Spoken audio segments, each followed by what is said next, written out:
What's going on, you guys? So coming at you with a live deck profile. I have my actual cards here, no Edo Pro this time because I brought this deck to locals and I won. I actually got top 4th place. I won something. I'm very happy about that. It's my first top of my locals ever actually playing this game. So I played Tenyi Swordsoul, and this is a continuation of my build that is currently on my channel, which was Assault Mode Tenyi Swordsoul. But this time I took out the Assault Mode cards, and because of the 2022 tins, we got a whole bunch of reprints of really good staples that allowed this deck to actually do what it used to do back when it was at its #1 spot. So we have hand traps in here that got reprinted. We got some crazy board breakers and some nice tech that I like playing in this deck for this format. So let's jump straight into the deck profile. This is going to be a pretty involved deck profile. I'm going to be talking about a lot of the decisions that I made while making the deck and things that happened throughout the tournament and why I decided to make these things. So to start off, of course, we have our 1 copy of Swordsoul of Mo-Yi. Why only 1 copy? Because I only own 1 copy. If I had more copies, I absolutely would play this card. This is the best normal summon in the deck, and basically this entire deck is the way that I built this deck around. Because I only have 1 copy, it's about turboing out this 1 copy as much as you can. Like using Taya to mill Swordsoul of Mo-Yi, and then use Chi-Shao to search the Reborn, and then summon back the Mo-Yi to get that draw.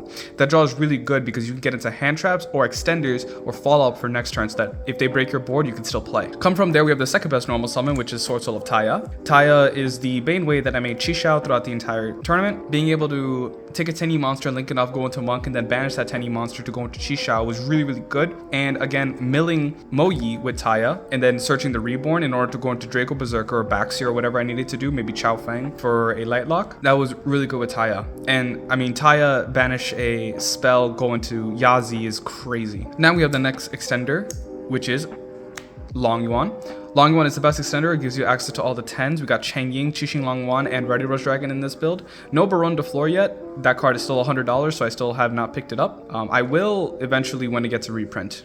It's long due for this deck, and I almost lost to Nibiru a couple times. But we have other options to play through Nibiru as it is. Long One is great. The burn damage did not come up in time for me this game, so I actually made Cheng Ying a whole bunch of times, and I was very comfortable with making Cheng Ying at the very least of it. But Long One's great. Now, thanks to the tins, of course, we have a card that used to be $60, now it's $3. Incredible Crease of the Virtuous. This card is crazy. Norm summon it, go into Mo-Yi. Having 3 more options to get into Mo-Yi is crazy. To my 1 copy of Mo-Yi, that is. Ecclesia really did serve as a lot of ash bait. I actually like this card getting ashed more often than not because I'd rather get a Shuna out, because the Shuna goes into Shtana or goes into Vishuddha and Adhara to break boards. So I like getting this card ashed, and normally I usually have Taya in my grip anyway. Special Ecclesia, get ashed, and then normal Taya, and then go off. Continuing on our Swordsoul engine, we got 3 copies of Swordsoul Emergence. This is pretty standard. You always want to see this card, you want to see access to this card, and you want to banish this card and go into Yazi and use your plays. We're playing the Reborn and then the Blackout. The Blackout's really good,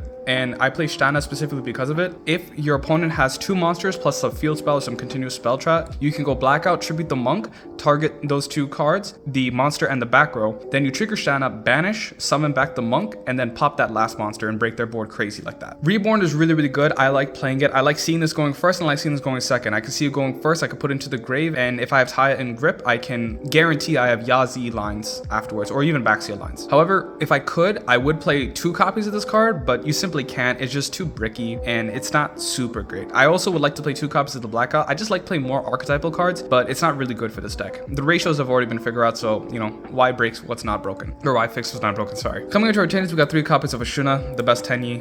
Summon Vishuddha, break boards, you know the deal. 3 copies of Vishuddha, the board breaker in and of itself, and also with Adhara, 3 copies.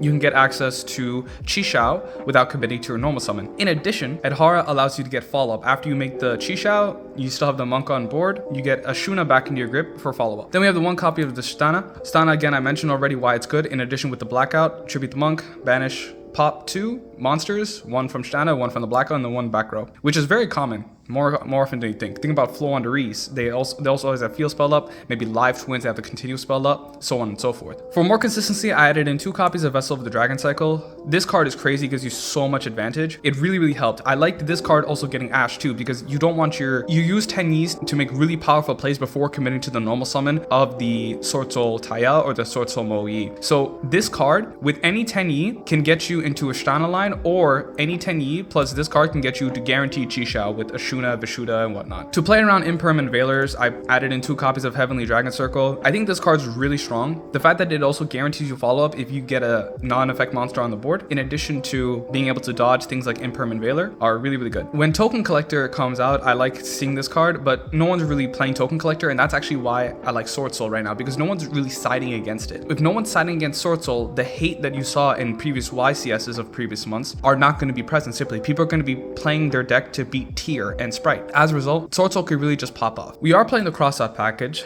Thank you to the reprints. This card used to be $30, by the way, but now it's like $8, which is really more affordable. 3 copies of the Cross-Out Designator, and then here are our Cross-Out targets. 2 copies of Ash Blossom Joy of Spring, 2 copies of Infinite Impermanence, and 2 copies of Nibiru. Why 2 copies? Well, because I want to see hand traps and I want to have one in deck. If I draw a Nibiru, I want to be able to use it just in case if they break my board, and I want to still have the ability to not get Nibiru'd myself. Again, I don't play Baronne de Flor, so this is my only out to Nibiru in addition to Chao Feng. As a result, 2 copies per gives me a lineup of 8 going second cards with the addition of 2 copies of Forbidden Droplet, which I think is a decent number, especially for my price range and the deck that I want to build. Then we have just generic consistency cards. We got 2 copies of Pot of Desires. Pot of Desires is really good, especially now that we don't have to worry about the Assault Mode engine. We can just basically play Pot of Desires like it's meant to be played. Banishing the Mo-Yi is kind of bad, but 9 times out of 10, you're going to be able to find a way to get to Mo-Yi. And if they stop you from getting to Mo-Yi, then you're safely, okay, I need more consistency, I'll just Pot of Desires afterwards. Continuing on, we have 1 copy of Call by the Grave to stop hand traps, and then this is my main deck out to mine, Harpy's Feather Duster. That's pretty much it.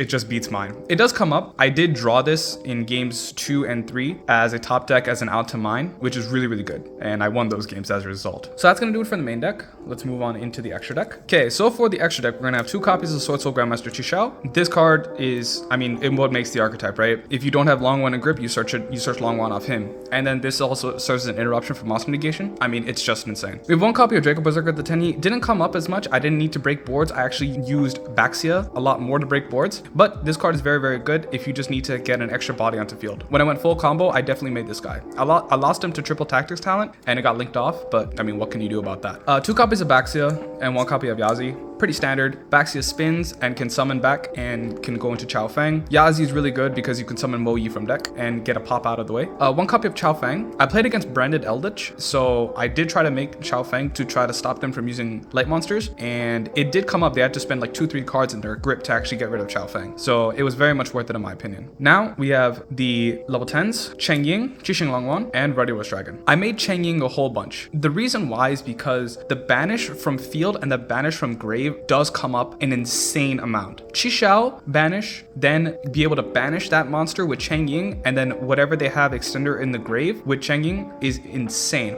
And this guy goes huge. I definitely liked making this card with Desires out, or even Ruddy Rose Dragon. If turn 1 I made Cheng Ying, turn 2 made, or turn 3 rather, made Ruddy Rose Dragon, he gets absolutely massive and he gets to clear the way a whole bunch. If I was going in time, I would make Qixing Longwan, but this didn't come up as much. I did like making Qixing Longwan if I had Taya and Long Wan plus a worm. That way I can go Long Wan, pitch the worm, make Qixing Longwan, normal summon the Taya, banish said worm, make Chixiao, and then go Chainlink 1 Chixiao, Chainlink 2, Qixing Longwan, so that you can get the draw. Didn't come up as much as I'd like it to, because again, I had Ecclesia, so I was able to get Mo-Yi out a whole bunch, and Swordsoul Emergence to get Mo-Yi out, so I didn't need to make him for the draw card. But when it does come up, it's very, very good. Now our link monsters, we got 3 copies of the Monk of the Tenyi. It does come up and I like having it for grind game purposes. 1 copy of the Shaman. Shaman is good because you can reborn, once you link into the Monk, you can use the Monk as a removal spell, kind of like DD Warrior Lady, but not really. You can attack in and then use the Shaman effect to destroy any card on the field. So it could be spells, traps, monsters, whatnot. And then my last card in the extra deck is Draco Master of the Tenyi. Now, of course, I would immediately take this out and replace this with something better, such as Psychic and Punisher if I had it. However, I like Draco Masters of the Tenyi as a way to have some sort of link end boss. Shaman is not a link end boss, and Berserk of the Tenyi doesn't make sense for a deck like this. What Draco Masters of the Tenyi allows Swordsoul to do is get to a non-targeting destruction. If you're in a very simplified game state, Draco Masters of the Tenyi allows you to pop 2 or upwards of 3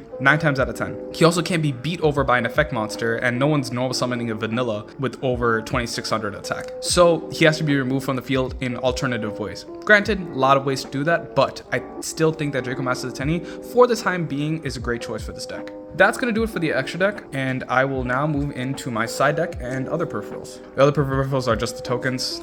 We got Ecclesia, Albaz, I'll match him up to the mats, Ecclesia and her big sister, well, big sister in like theory. I don't know too much about Abyss lore. Maybe someone in the comments can tell me otherwise. The Tribe Again and Luber Dogmatic. These are done just the Albaz structure deck cards. I really like these as tokens though, because they look really good. I mean, the art is crazy on them. And let's talk about the side deck. This will wrap it up. So you have 3 copies of Dark Ruler No More for going second. You can make this card and then use things like Baxia to spin them back and then use the battle phase to clear it up. I do play Forbidden Droplet, but using another card in the side deck, I will side out the droplets for Dark Ruler No Mores. And because, well, I'll spoil it right now, but they're dimension shifters. So Droplet has to send for cost. So putting in Dark Ruler No Mores to still get board negation is really good. Mass removal is Raigekis. If I had access to the Lightning Storms from the tins, I would, but I didn't pick them up. I thought that other cards such as Nibiru and Ash Blossoms were more important to get. So I just used my old Raigekis, Old Faithful. This did come up. It's very good to get rid of a whole wave of negation. They have to use their back row to recruit their resources, like against Flow Underease. But that's pretty much it. Still on the Mystical Space Typhoons, a person at Locals is actually kind enough to trade me some Cosmic Cyclones. So those will definitely be coming in instead of these MSTs. But I am happy that I'm able to retire them, winning actually. 1 copy of the Point of the Red Lotus. This card is actually a card that I had from 2011 back when I was a kid. This did come up and I was able to get rid of a starter from one person's hand, but they just plotted Prosperity it afterwards and I didn't have a response to that. I just felt it was better to get rid of the starter guaranteed and maybe they missed the pot. But this card is very good. Speaking of going first, we got 3 copies of Anti-Spell Fragrance. People at my Locals are still playing Branded Despia, so this beats them. In addition, if you're going first and people are going to side in Lightning Storms and Dark Ruler No Mores, you really want to have Anti-Spell Fragrance so that they can't actually do that. And then we got 3 copies of Dimension Shifter. Now, Dimension Shifter is a very questionable card, I realize, but I picked this up from a YouTube video that I was watching on a really interesting Swordsoul deck profile. You can actually play under Dimension Shifter. If you have the right cards in grip, it's actually very possible to play under Dimension Shifter. As a result, I still think this card is useful. The reason why it's useful is because it beats Tier Element almost immediately. If you can beat Tier Element almost immediately, in my opinion, it's very worth it. You need to structure your deck in a different ways to go that. So I would probably side this in going second against Tier Element, and I take out the Forbidden Droplets and probably the Vessels for the Dragon Cycle out in order to, not lose the advantage that those cards give you. And then put in cards such as Raigeki and whatnot to just clear the way and rely on my main deck engine in order to do most of the heavy lifting. You can still keep in Heavenly Dragon Circle for summon a Tenyi, tribute it off, and then Dimension Shifter and whatnot. I did actually make this against a Branded Eldritch player, and it was really good against them because I got rid of their Eldritch Engrave that they were going to summon back with Ruddy Bush Dragon plus Dimension Shifter so that they absolutely could not recover. That's actually going to be it for the deck profile. That is what I used to bring to Locals, and I actually won again 4th place, and I'm very happy with it. Obviously, the deck needs more cards. It needs 2 more Moes almost desperately, but I still think Swordsoul is really strong. I really like what I've done with this deck and with the cards that I have, and I'm really happy with the results. So please let me know if you like this video in the comments below. Be sure to like and subscribe if you enjoyed the video, and I will see you guys in the next one. Have a good one, y'all.